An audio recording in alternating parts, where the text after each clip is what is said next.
Welcome to Amateur Redneck Workshop. I'm Harold, and this is not a regular kind of video. This is just sort of a little collection of stuff I shot, or actually the boss lady recorded most all of it, or at least half of it. I found out that Doubleboost was stopping to see Herb Blairs, which is another fine Texas person up in the north end of Texas, and so I finagled an invitation to come up there and meet him, or go up there, however you look at it. And so me and the boss lady took off and went to Carrollton and got together with Herb Blairs and Doubleboost and a couple other fellows there. I don't remember everybody's name, but I know one of my viewers was there, Texas gun guy, and he actually bought me lunch, me and the boss lady, so that was pretty nice. Anyway, this is just sort of a mishmash of video clips, just sort of taken at random now and again while I was there visiting with these folks, and you know, a little bit down at the fish shack there in Richardson, and a little bit in Herb Blairs' shop, and I think I'll throw on some Texas back roads at the end of it, because we went by to, after we left Dallas, we went by to see the wife's sister for a while. So that left me coming home on the back roads, which I always like to do. So all I can say is I was sure glad I got to meet Doubleboost. He's just as nice a guy as I expected him to be. Anyway, so let's just get on with the video. There's not any Bubba joke at the end or anything. It's just, like I say, it's just a little bunch of clips put together from spending the day up in Dallas.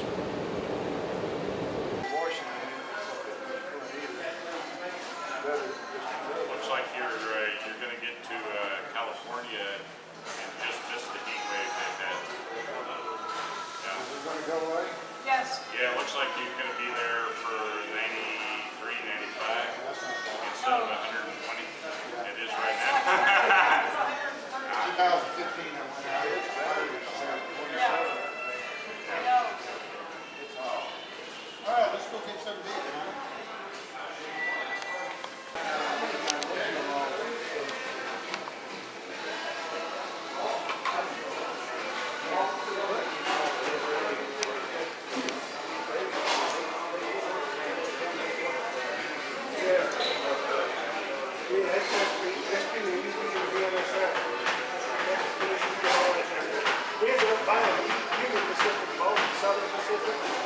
About back in '98, I think it was.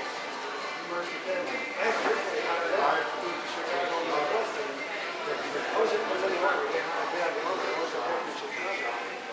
I had just, it was weird. I came back in '95. I was in the Army. I came back from Korea. And then it was cool. So I got a job and they offered me a job in Chicago. So I went to Chicago and went there. I said, you know what, I don't care how much you're paying. I hate to call them and put some charges. By that time, they had bought Chicago and Los Angeles. I was paying down there. I didn't have to move down there anyway. It was nice.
of Tom Lipton's little contest there?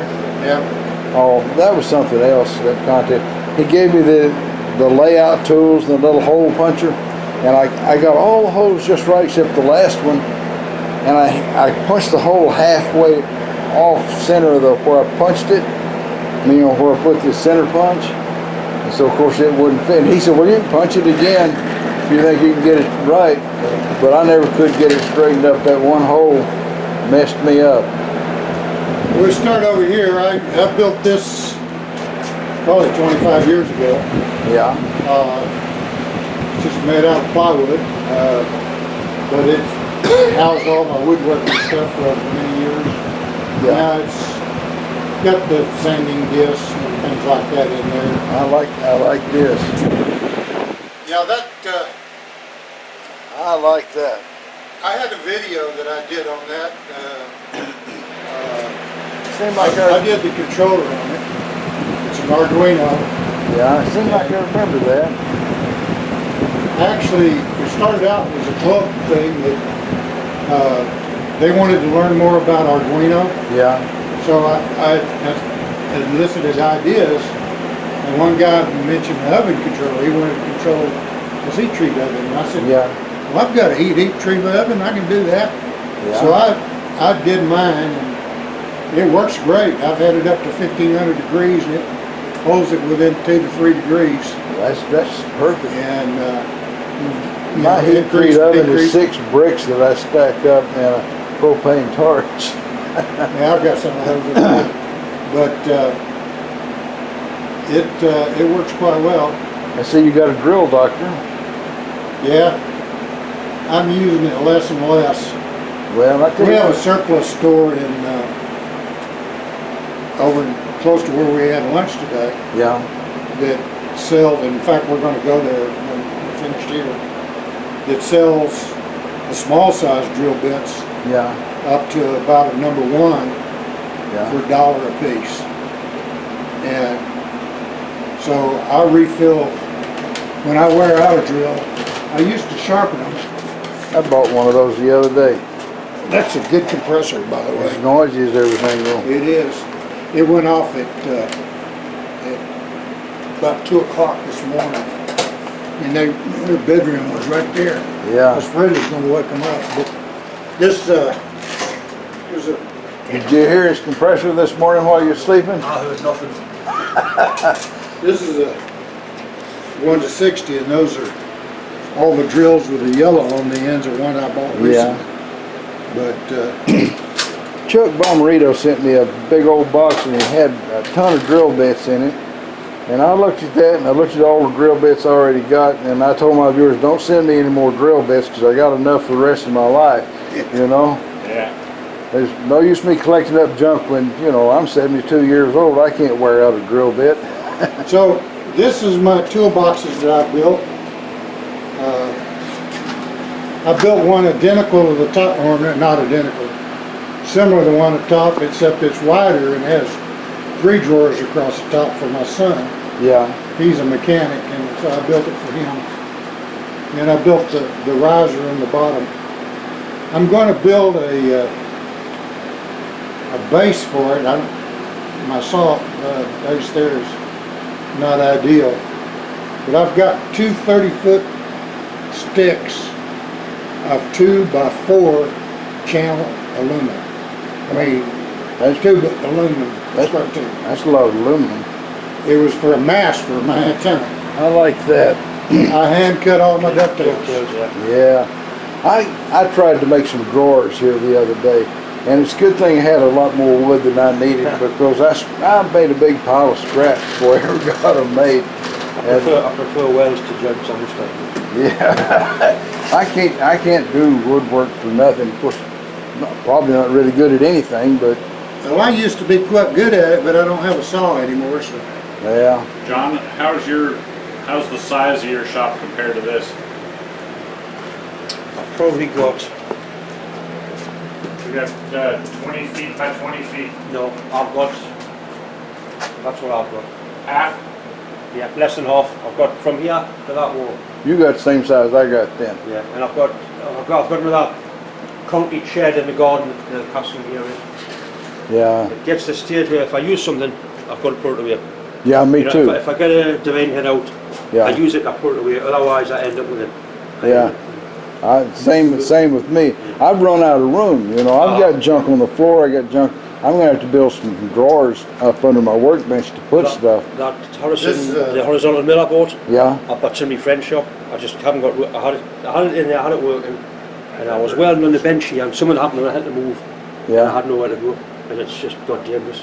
Oh, It's in a friend's house. This is my 12 by 36 lathe. I bought it from a fellow club member. And, I remember that you did a video on that. And this is a good one. I had a Bolton Tools prior to this, Yeah. and it fell over. I actually tipped it over Yeah. because the garage door hit the back of the lathe, and it just Yeah, I remember seeing your videos on and that. it broke the handles and everything. Anyway, I got it repaired, and this came up for sale. This was a much better lathe. It's got a 1 horsepower 220 single phase. Pretty big hole in the spindle there too. Yeah, it's 1.5 inches. Yeah, that'd be handy because mine's not even an inch, you know. Hey, Harrison's 1.5 inches. Same as that. Yeah. I threaded that 22 barrel the other day.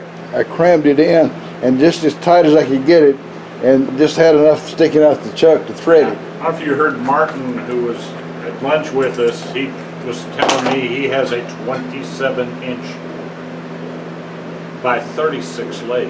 Yeah, Jeez.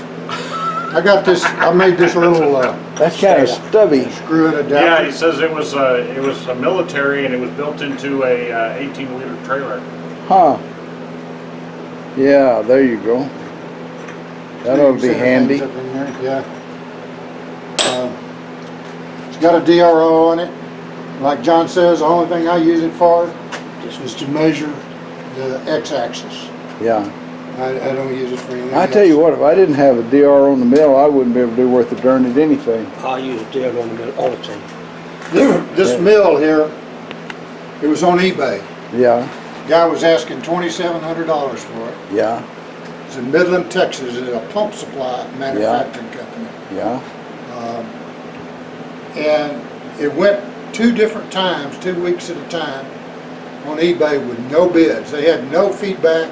It was yeah, in Midland, Texas, and I can see why people wouldn't bid on it.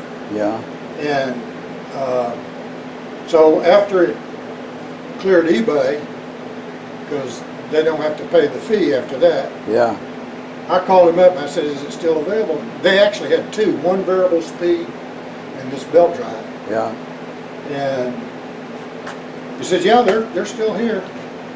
So I said, well, we'll be up tomorrow. So my wife and I drove up, and what was neat about this is you get over here on the George Bush Tollway, yeah, you can go down to Interstate 20 yeah, and go Interstate 20 to Midland yeah. with no stoplights. There you go. It was about a 5-hour drive. And I went down and looked at it, and the table on this one was actually looked a little bit better than the variable speed. Yeah, And I'd heard a few bad things about the variable speed. yeah, And I was going to put a VFD on it anyway. So I got that on there. But I offered him $2,000 for it, and he took it. It cost me $500 to ship it. Then I paid a tow truck $200. They unloaded it off the semi yeah, and had it on a dolly. Back, that tow truck has the tilt bed. yeah, They tilted it right down to there, rolled it off, set it here, but it was on a pallet. yeah. So how do you get a 3,500 pound mill off a pallet? It's a job, I'm sure. Well, I'll show you. It'll take some thinking. This rack right out here, Yeah, that's racking like from Home Depot. yeah, We built a rack inside the garage, yeah, put a chain hoist on it, yeah, lifted it up 1 inch, so let the pallet out and let it back down. Oh, that'll Then do. disassemble the. Now, Herb, I thought you were going to tell me you gave me the big bear hug and picked it Yeah, up. there was and set people it down. wanting me to burn the thing down, you know, all Yeah. kinds of things. But let me get through here. I'm gonna oh, wait a minute. Let me try that again. I forget that you got to put a leading zero on. I had that same problem with my DRO trying to put something smaller than an inch, and it took me a while to figure out I had to have a 0 point something. Yeah. It wouldn't accept it, you know. John, you prefer metric or imperial measurements? Once I get below an inch, I prefer imperial. If I'm fabricating in box section steel, I like 500 mil, 1000 mil. Yeah. Metric is easier to work. I can work either. I mean, the mill machine's imperial, I mean, Lathe metric. Yeah. But I can work either. But if I'm going down to a real fine fit, Yeah. I'll use a metric make and I'll work in tensile fine. Okay, Imperial make, yeah. it's at the first position now, so you make your first cut. All right. You get ready to make the next cut. It's there. Yeah. And all you do is increment it each time. And of course, I lock the table. Have you ever watched the Max Run Out channel? He set up kind of like this to cut gears, Yeah. and it rotates around to the next gear tooth and runs the table back and forth, rotates to the next gear tooth. Yeah. I thought it was pretty neat. I did a 63 tooth gear for a conversion gear, so I could Yeah. put imperial on the lathe. Yeah. And the dead net I had didn't have I couldn't get 63 teeth. Yeah. So a friend of mine who was got CNC, I said, we did the circle of steel, put a 63 holes in there, no problem. So he did it, and he gave us it, and it was an inch thick. And he drilled halfway through. He Yeah. says, I'm just marking for you. And he laughed, and I took it home and I started to drill the holes. Yeah. And there were 6 mil holes, and I started melting the 6 mil drills. Yeah. And I got it done. And he says, how did they get on? Drilling that plate. I says, it was a bit tough. He says, it was super duplex. Which is, you know, but that would be ideal to do with 63 teeth. Yeah. Well, to do that right, you want a 63.5 tooth. Yeah, you do. Actually, you need 127, but you couldn't get 127 in the back. And when you work it out, between 63 and 64, 63 is the nearest, and it's a funny, it's nothing. It's one tooth and 100, it's... Yeah, I mean, the difference is unimportant. You could do. I'm making steam engines, not nuclear reactors, so it doesn't make any difference. You know? You could do with this thing, because it can microstep. It can go in between a degree. Yeah. And it's 4 microsteps, so you can actually cut probably 1,200 foot tooth good. if you get Yeah. on it. I If you wouldn't wanted doubt to. it. You can see where our electronics backgrounds come into it. Right? Yeah. That's one of the good things about having a stepper motor. You can get into really fine graduations. And when the thing is locked, Yeah. you're not turning that. That's actually Clutch. spinning on the shaft. Yeah. But then you can unplug it. Yeah. I bought a stepper motor and a couple of Arduinos, and I played with it a while, and I was going to build something to run a rotary table, and then I haven't got around to it yet. It's a 90-to-1. Yeah, that's mine. Mine's 90 or 92 It's got, turns. what, I think it's maybe 90. 10 degrees of backlash. Oh yeah, it's a lot of It will backlash. make a good welding. Lake Tawakoni.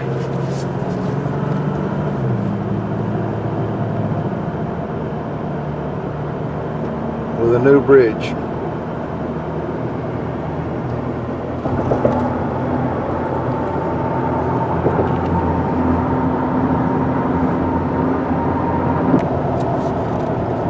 Highway 34 headed south. Just about 6 p.m.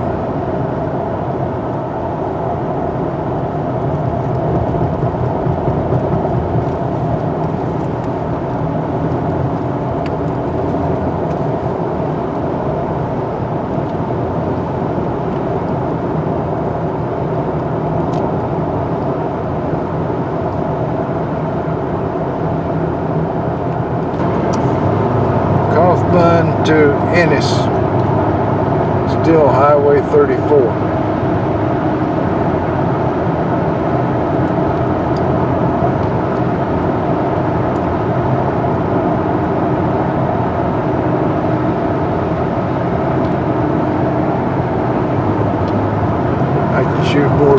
I need and then cut it out, you know.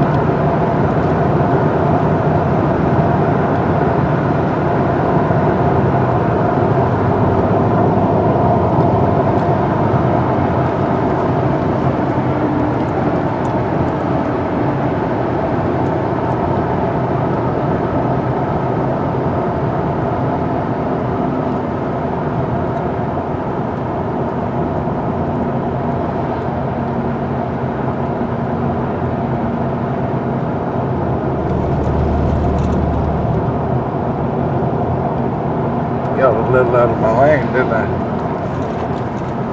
Boy, this is rough. Well, that's all, folks. Y'all try to subscribe if you're not already a subscriber. Leave a comment if you got something to say. And above all, remember, keep on keeping on. Bye now.